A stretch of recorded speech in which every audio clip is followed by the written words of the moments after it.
আপনারা দেখছেন MN Bangla news YouTube channel. জানাবো আজকের কিছু বাছাই করা গুরুত্বপূর্ণ খবর।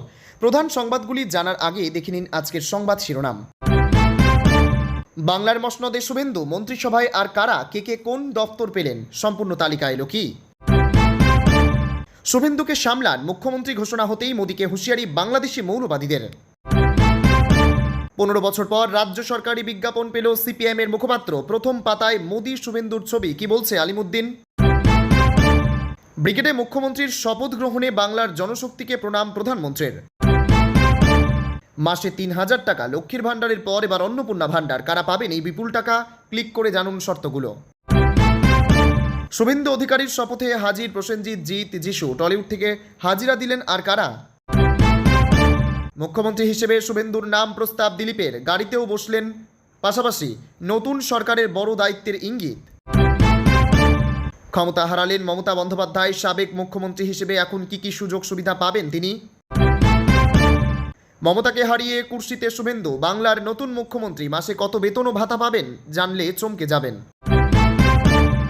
এতক্ষণ শুনছিলেন সংবাদ শিরোনাম, এবার আসছে বিস্তারিত খবরে। ভিডিওটি ভালো লাগলে লাইক করুন এবং আমাদের ইউটিউব চ্যানেলটি সাবস্ক্রাইব করে আমাদের সঙ্গে থাকুন। পরবর্তী আপডেটের জন্য ধন্যবাদ।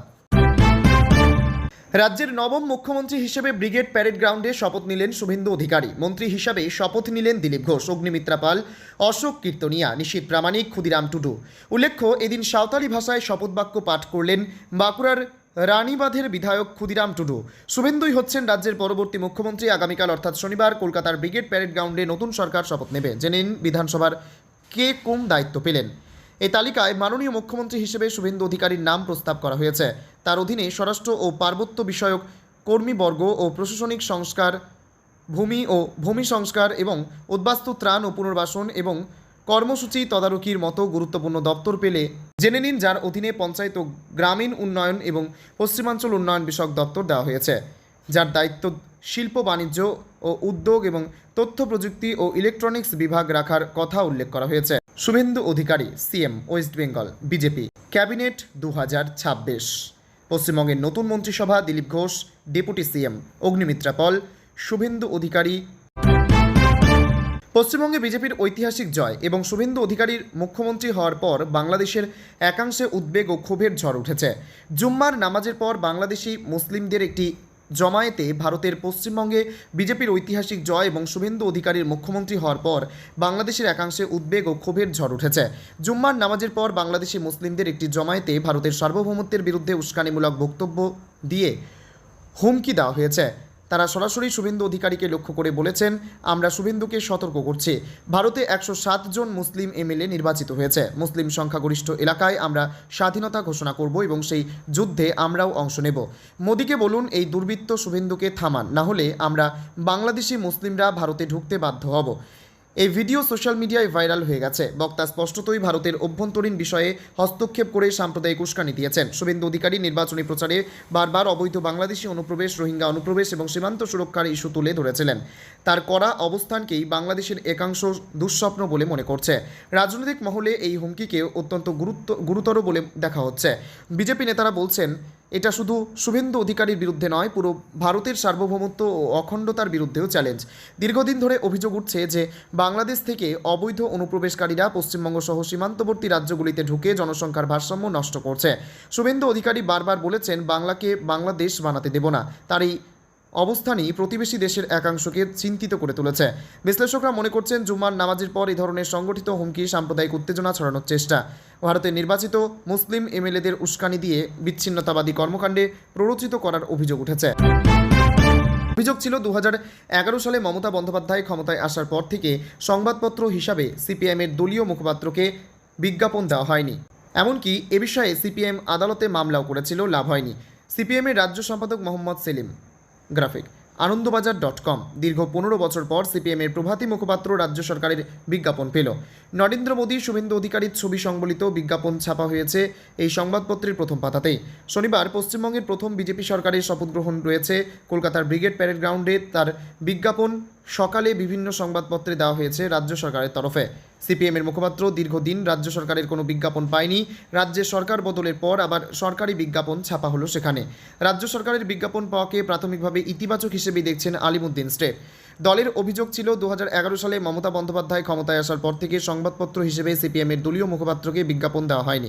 এমনকি এ বিষয়ে সিপিএম আদালতে মামলাও করেছিল, কিন্তু লাভ হয়নি। প্রথম বিজেপি সরকারের শপথ গ্রহণ বিজ্ঞাপনের হাত ধরে দলীয় মুখপাত্রে রাজ্য সরকারি বিজ্ঞাপন ছাপার ধারা যদি আবার শুরু হয় তবে তা আর্থিক দিক থেকে কিছুটা লাভজনক হবে বলে আশাবাদী আলিমুদ্দিন। 2014 সালে দলীয় মুখপাত্রে রাজ্য সরকারি বিজ্ঞাপন না পাওয়ার অভিযোগ জানিয়ে সিপিএম কলকাতা হাইকোর্টে মামলা করেছিল। আদালতের পর্যবেক্ষণ ছিল প্রত্যেক সংবাদপত্রের প্রতি সরকারের দৃষ্টিভঙ্গি সমান হওয়া উচিত। কোনো রাজনৈতিক দলের মুখপাত্র যদি সংবাদপত্রের আইন মেনে কাজ করে তবে তাকে সংবাদপত্র হিসাবেই দেখা উচিত। আদালতে সেই সময় এই মামলায় নির্দিষ্ট কোনো নির্দেশ দেয়নি, কিন্তু সিপিএমের অভিযোগ তারপরেও তাদের মুখপাত্র রাজ্য সরকারের বিজ্ঞাপন পায়নি। তৃণমূল সরকার ক্ষমতাচ্যুত হওয়ার পর এই প্রথম তারা রাজ্য সরকারের কাছ থেকে বিজ্ঞাপন পেল। পশ্চিমবঙ্গে বিজেপির প্রথম সরকারের মুখ্যমন্ত্রী এবং অন্যান্য মন্ত্রীদের শপথ গ্রহণ অনুষ্ঠানে হাজির হয়ে বাংলার মানুষের সামনে নতজানু হলেন প্রধানমন্ত্রী নরেন্দ্র মোদী। তিনি শনিবার বেলায় ব্রিগেড প্যারেড গ্রাউন্ডে মঞ্চে হাঁটু গেড়ে বসে হাত জড়ো করে বাংলার মানুষকে প্রণাম জানান। নিজের সোশ্যাল মিডিয়া হ্যান্ডেলে সেই ভিডিও শেয়ার করে প্রধানমন্ত্রী লিখেছেন, আমি পশ্চিমবঙ্গের জনশক্তির সামনে মাথা নত করছি। মানুষের আশীর্বাদই গণতন্ত্রের সত্যিকারের শক্তি, গণের দৃঢ় সংকল্পের সর্বোত্তম উৎস। 4 মে পশ্চিমবঙ্গে বিধানসভা নির্বাচনের ফল প্রকাশের পর নয়াদিল্লিতে বিজেপির সদর দফতরে বিজয় উৎসব পালন করেন প্রধানমন্ত্রী। সেদিনই তিনি ঘোষণা করেছিলেন 9 মে পশ্চিমবঙ্গে মন্ত্রিসভার শপথ গ্রহণ অনুষ্ঠানে থাকবেন। সেই ঘোষণা অনুযায়ী শনিবার সকালে কলকাতায় এলেন প্রধানমন্ত্রী। এদিন পশ্চিমবঙ্গের নতুন মুখ্যমন্ত্রী এবং অন্যান্য মন্ত্রীদের শপথ গ্রহণ অনুষ্ঠানে ছিলেন শিলিগুড়ির বাসিন্দা 97 বছর বয়সী মাখনলাল সরকার।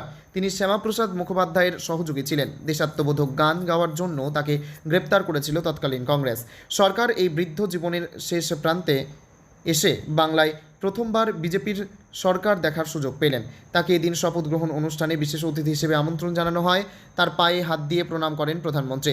তিনি এই বৃদ্ধকে বিশেষ সম্মান জানান, তাকে একাধিকবার আলিঙ্গনও করেন। পশ্চিমবঙ্গের রাজনীতিতে লক্ষ্মীর ভাণ্ডার প্রকল্পের আকাশছোঁয়া সাফল্যের পর এবার আলোচনার কেন্দ্রে উঠে এসেছে অন্নপূর্ণা ভাণ্ডার। 2026-এর বিধানসভা নির্বাচনকে সামনে রেখে রাজনৈতিক প্রতিশ্রুতি এবং প্রশাসনিক চর্চার পারদ চড়ছে এই নতুন প্রকল্পে ঘিরে। তবে প্রকল্প নিয়ে সাধারণ মানুষের মনে ধোঁয়াশা কম নেই। অনেকেই প্রশ্ন তুলছেন, এই 3000 টাকা কি সবাই পাবেন নাকি রয়েছে বিশেষ কোনো শর্ত? আসলে অন্নপূর্ণা ভাণ্ডার প্রকল্পটি মূলত প্রধান বিরোধী দল বিজেপির একটি অন্যতম নির্বাচনী প্রতিশ্রুতি হিসেবে সামনে এসেছে। তাদের দাবি, ক্ষমতা এলে লক্ষ্মীর ভাণ্ডারের আর্থিক সহায়তা বাড়িয়ে মাসে 3000 টাকা করা হবে। বর্তমানে শাসক দলের লক্ষ্মীর ভাণ্ডার প্রকল্পে সাধারণ শ্রেণীর মহিলারা 1000 টাকা এবং তপশিলি জাতি ও উপজাতিভুক্ত মহিলারা 1200 টাকা করে পান। তার পাল্টা হিসেবেই এই অন্নপূর্ণা ভাণ্ডার বা অন্নপূর্ণা কার্ডের ঘোষণা। ইতিমধ্যেই রাজ্যের বিভিন্ন প্রান্তে এই অন্নপূর্ণা ভাণ্ডারের ফর্ম বিলি বা নাম নথিভুক্তকরণকে কেন্দ্র করে চাঞ্চল্য ছড়িয়েছে। তবে মনে রাখা জরুরি, এটি বর্তমান একটি রাজনৈতিক প্রতিশ্রুতি বা ভিশন ডকুমেন্টের অংশ। এটি সরকারিভাবে বাস্তবায়িত হওয়ার জন্য নির্দিষ্ট রাজনৈতিক ও প্রশাসনিক পরিবর্তনের অপেক্ষা রাখে। বিজেপির জয়ে রাজ্যে বড় পরিবর্তন ঘটে গিয়েছে। সেই পরিবর্তনের হাওয়া অনুভূত হচ্ছে টলিপাড়াতেও। শনিবার ব্রিগেডের শুভেন্দু অধিকারীর শপথ গ্রহণে দেখা গেল টলিউডের অনেককেই। শুভেন্দুর শপথ গ্রহণ অনুষ্ঠানে উপস্থিত ছিলেন ইন্ডাস্ট্রির প্রসেনজিৎ চট্টোপাধ্যায়। তার একেবারে পাশে বসেছিলেন যিশু সেনগুপ্ত। উপস্থিত ছিলেন জিৎ, মমতা শঙ্করও। পশ্চিমবঙ্গে এই প্রথম সরকার গড়ল বিজেপি। শপথ গ্রহণ অনুষ্ঠান ঘিরে তাই আয়োজন ছিল এলাহি। গোটা শহর কার্যত গমগম করছিল নরেন্দ্র মোদী, অমিত শাহের উপস্থিতিতে। ব্রিগেডেও বিজেপি কর্মী সমর্থকদের মধ্যে উত্তেজনা ছিল চরমে।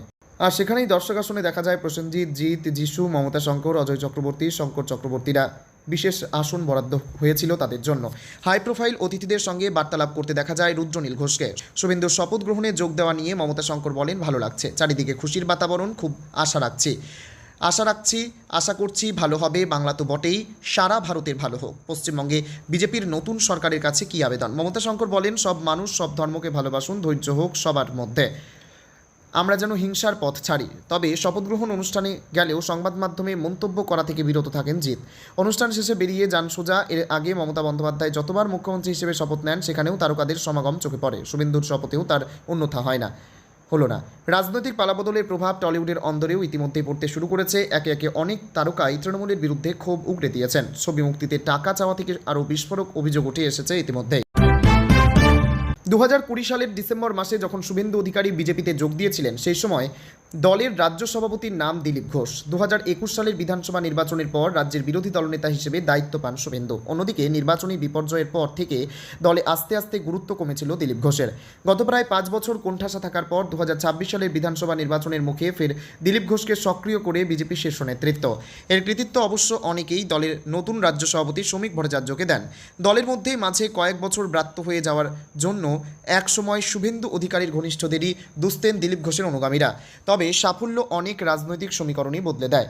ঠিক যেমন মুখ্যমন্ত্রী হিসেবে শুভেন্দু অধিকারীর নাম ঘোষণার পর গাড়িতে তার সহযাত্রী হিসেবে পাশের আসনে দেখা গেল দিলীপ ঘোষকেই। তবে এই সমীকরণ বদলের সূত্রপাত সম্ভবত তার আগেই হয়ে গিয়েছিল। দিলীপ নিজেই এদিন দাবি করেছেন, এদিন দলের বৈঠকে বিজেপি সরকারের প্রথম মুখ্যমন্ত্রী হিসেবে তিনিই শুভেন্দু অধিকারীর নাম প্রস্তাব করেছিলেন। সূত্রের খবর, দলের বৈঠকে মুখ্যমন্ত্রী হিসেবে শুভেন্দু অধিকারীর নাম প্রস্তাব করে দিলীপ ঘোষ বলেন, রাজ্য জুড়ে বিজেপি প্রভাব বিস্তারের ক্ষেত্রে প্রধান মুখ হিসেবে উঠে এসেছেন শুভেন্দুই। নতুন সরকারকে নেতৃত্ব দেওয়ার জন্য শুভেন্দুই সবথেকে যোগ্য বলেও দাবি করেন দিলীপ। দিলীপের এই প্রস্তাবে দলের জয়ী বিধায়করা তো বটেই, বিজেপির কেন্দ্রীয় নেতৃত্ব এবং রাজ্যের দায়িত্বপ্রাপ্ত পর্যবেক্ষকরাও সহমত পোষণ করেন।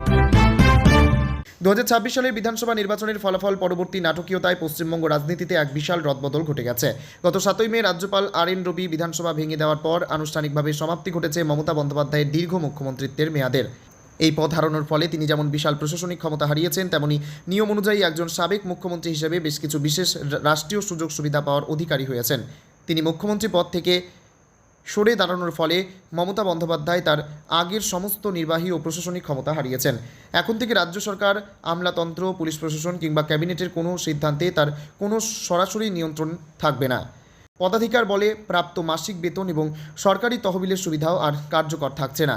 এছাড়া সরকারি নিয়ম অনুযায়ী মুখ্যমন্ত্রী হিসেবে প্রাপ্ত নির্দিষ্ট সরকারি বাসভবনও তাকে ছেড়ে দিতে হবে। মমতা বন্দ্যোপাধ্যায় দীর্ঘ 7 বারের সংসদ সদস্য হওয়ায় তিনি সংসদীয় পেনশন পাওয়ার যোগ্য। বর্তমান নিয়ম অনুসারে তার দায়িত্বকাল অনুযায়ী প্রতি মাসে প্রায় 80,000 থেকে 1 লক্ষ টাকা পেনশন পাওয়ার সম্ভাবনা রয়েছে। যদিও তিনি অতীতে একাধিকবার কোনো সরকারি বেতন বা পেনশন না নেওয়ার কথা ঘোষণা করেছেন। তবে সাবেক মুখ্যমন্ত্রী হিসেবে তিনি এবং তার পরিবার আজীবন সরকারি খরচে উন্নত মানের চিকিৎসা সুবিধা ভোগ করতে পারবেন।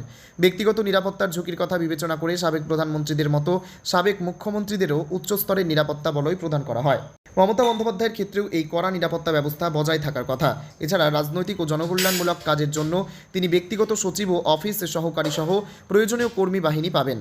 পাশাপাশি দেশের অভ্যন্তরে প্রথম শ্রেণীতে রেল ভ্রমণ ও অন্যান্য যোগাযোগ ব্যবস্থায় বিশেষ ছাড় ও সরকারি সহায়তা অব্যাহত থাকবে।